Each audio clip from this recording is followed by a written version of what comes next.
Hello everyone. ड्रामे की शुरुआत में हमारी मेन लीड युनशी हॉस्पिटल जा रही होती है। उसके बेबी की डिलीवरी होने वाली थी। रास्ते में उनका एक्सीडेंट हो जाता है। यहीं पर हमारे ड्रामे का मेन लीड भी होता है। असिस्टेंट कहता है बॉस आपकी फैमिली आपके लिए मैरिज अरेंज करने का ट्राई कर रही है। शाओ कहता है मैं जिसे चाहूंगा उससे ही मैरिज करूंगा, कोई इसमें दखल नहीं दे सकता। डॉक्टर युनशी को स्ट्रेचर पर ले जा रहे होते हैं। तभी असिस्टेंट बताता है मिस्टर शाओ हमें खबर मिल गई है, आप जिस लड़की को ढूंढ रहे थे जिसने आपकी जान बचाई थी। शाओ पूछता है उसकी लोकेशन मुझे बताओ। असिस्टेंट कहता है मेरी डिटेल्स के मुताबिक वह लड़की प्रेग्नेंट है और वह हॉन्जी रोड पर है। यह सुनकर शाओ हैरान हो जाता है क्योंकि वह उसी प्लेस पर था। शाओ कहता है हॉस्पिटल चलो। शाओ हॉस्पिटल पहुंच जाता है। यहाँ हॉस्पिटल में जिनसी की बड़ी बहन बेबी को लेकर खड़ी थी। ये बेबी जिनसी का होता है। डॉक्टर कहती है जिनसी को सिर में बहुत चोट आई है। तभी यहाँ नर्स आती है। डॉक्टर ने एक प्राइवेट नर्स को बुलवाया था। नर्स आती है ताकि वह जिनसी का ख्याल रख सके। शाओ यहाँ पहुँच जाता है। जिनसी की सिस्टर अनाथालय में कॉल लगाकर कहती है मुझे एक बच्चे को अनाथालय में पहुँचाना है। शाओ आकर कहता है ये बच्चा मेरा है, आप क्या कर रही हो। सिस्टर कहती है तुम ही वो लड़के हो जो उस दिन मेरी बहन के साथ थे। वह उसे थप्पड़ मारती है। शाओ उससे सॉरी बोलता है। जिनसी के बारे में पूछता है वह लड़की कैसी है। सिस्टर उसे बच्चा देकर कहती है इस बच्चे की वजह से ही मेरी बहन मर गई। शाओ कहता है मैं उसे लास्ट टाइम देखना चाहता हूँ। सिस्टर मना कर देती है। शाओ कहता है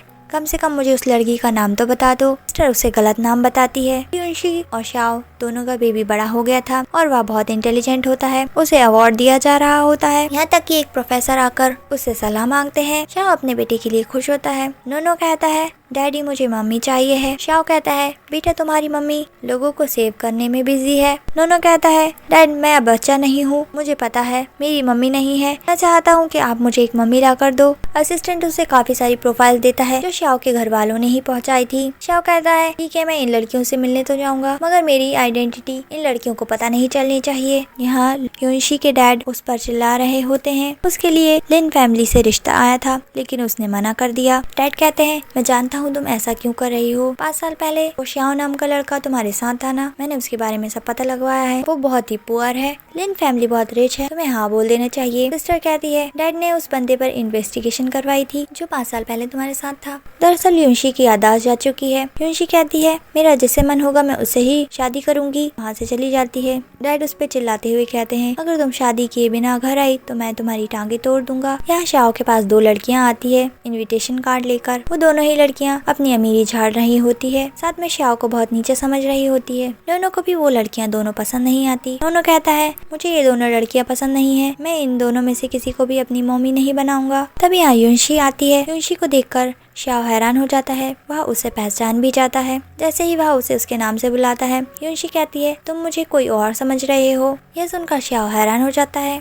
शाओ कहता है तुम जिंदा हो। युनशी उसे हैरानी से देख रही होती है। नोनो कहता है डैड क्या ये मेरी मम्मी है। दोनों लड़कियां युनशी को पहचानती थी। ये बंदा तो बहुत ही गरीब है, मैंने सुना है तुम्हारे लिए लिन फैमिली से रिश्ता आया था, मुझे तो यकीन नहीं होता बंदे से शादी करने के लिए यहाँ ये हो। युनशी कहती है क्या हुआ, क्यों मैं शादी नहीं कर सकती हूँ क्या। युनशी को नोनो बहुत पसंद आता है, उसे उससे लगाव भी हो जाता है। शाओ कहता है क्या तुम मुझे सच में भूल गई हो, तुम्हें कुछ भी याद नहीं है। शाओ कहता है नोनो हमारा बच्चा है। युनशी कहती है तुम ये कैसी बातें कर रहे हो, तुम मुझे कोई और समझ रहे हो। वैसे मैंने अभी जो कहा है मैं वो जरूर करूंगी। नोनो को एक मदर की भी जरूरत है, मुझे नोनो बहुत पसंद है, मैं तुमसे शादी करने के लिए तैयार हूँ। क्योंकि उसे लिन फैमिली के लड़के से शादी नहीं करनी थी, वो उस बंदे को बिल्कुल पसंद नहीं करती है। इससे अच्छे तो वह शाओ से मैरिज कर ले। ये सोचकर वह मैरिज रजिस्टर करवा देती है। शाओ तो बहुत खुश होता है। असिस्टेंट आकर उसे कॉन्ग्रेचुलेट करता है। शाओ असिस्टेंट से कहता है जाकर पता करो युनशी की लाइफ में इतने दिनों से क्या क्या हुआ है। नेक्स्ट सीन में ये लोग रेस्टोरेंट में बैठे होते हैं। शाओ फूड ऑर्डर करने जाता है। तब यहाँ लिन शाओ आ जाता है। लिन शाओ कह रहा होता है वैसे मैंने सुना है तुमने उस 5 साल पुराने वाले गरीब बंदे को ढूंढ लिया है।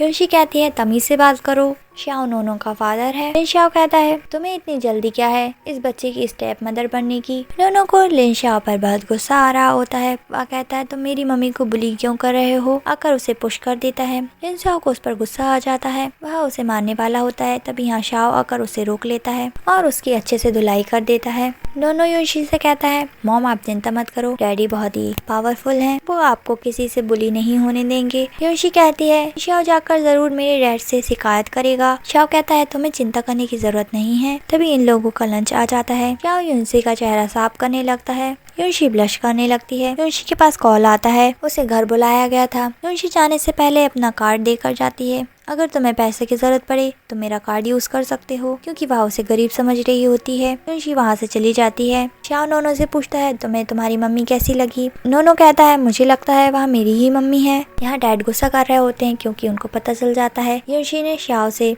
मैरिज रजिस्टर करवा ली है। डैड कहते हैं डिवोर्स दो उसे। यूनशी कहती है मैं उस लिन शाओ से शादी नहीं करूंगी। यहाँ लिन शाओ कहता है बहुत सारी गिफ्ट तैयार करवाओ, मैं कल यूनशी के घर रिश्ता लेकर जाऊंगा। इस बात की खबर असिस्टेंट को भी लग जाती है और शाओ को इस बारे में बताता है। नोनो चिंता करने लगता है। शाओ नोनो से कहता है तुम्हें चिंता करने की जरूरत नहीं है, हम तुम्हारी मम्मी को लेने चलेंगे। नेक्स्ट डे लिन शाओ काफी सारे गिफ्ट प्रिपेयर करके यूनशी के घर पहुँचता है। तभी यहाँ शाओ की कार भी आ जाती है। इसमें से नोनो भी बाहर आता है। डैड कहते हैं तुम यहाँ पर क्या कर रहे हो, मेरी बेटी का तुमसे कोई लेना देना नहीं है, यहाँ से जाओ। लिन शाओ उसे गरीब समझकर उसकी बेइज्जती करता है। ये कार तुम रेंट पर लेकर आए होंगे और तुम खाली हाथ ही आए होंगे। शाओ चुपचाप उसकी बकवास सुन रहा होता है। बहुत बदतमीजी करने लगता है। नोनो को गुस्सा आता है। वह कहता है मॉम आप चिंता मत कीजिए, हम आपको हमारे साथ ही लेकर जाएंगे। इस मॉन्स्टर को तो मैं ही डिफीट कर सकता हूँ, डैड को आगे आने की कोई जरूरत नहीं है। नोनो बहुत इंटेलिजेंट होता है। वह उसके साथ कंपटीशन करने के लिए कहता है मैं वहाँ एक दूसरे को एंटीक देंगे और उस एंटीक के बारे में डिटेल्स बतानी होगी। शाओ उसे एक एल्बम दिखाते हुए कहता है तुम इसके बारे में मुझे बताओ।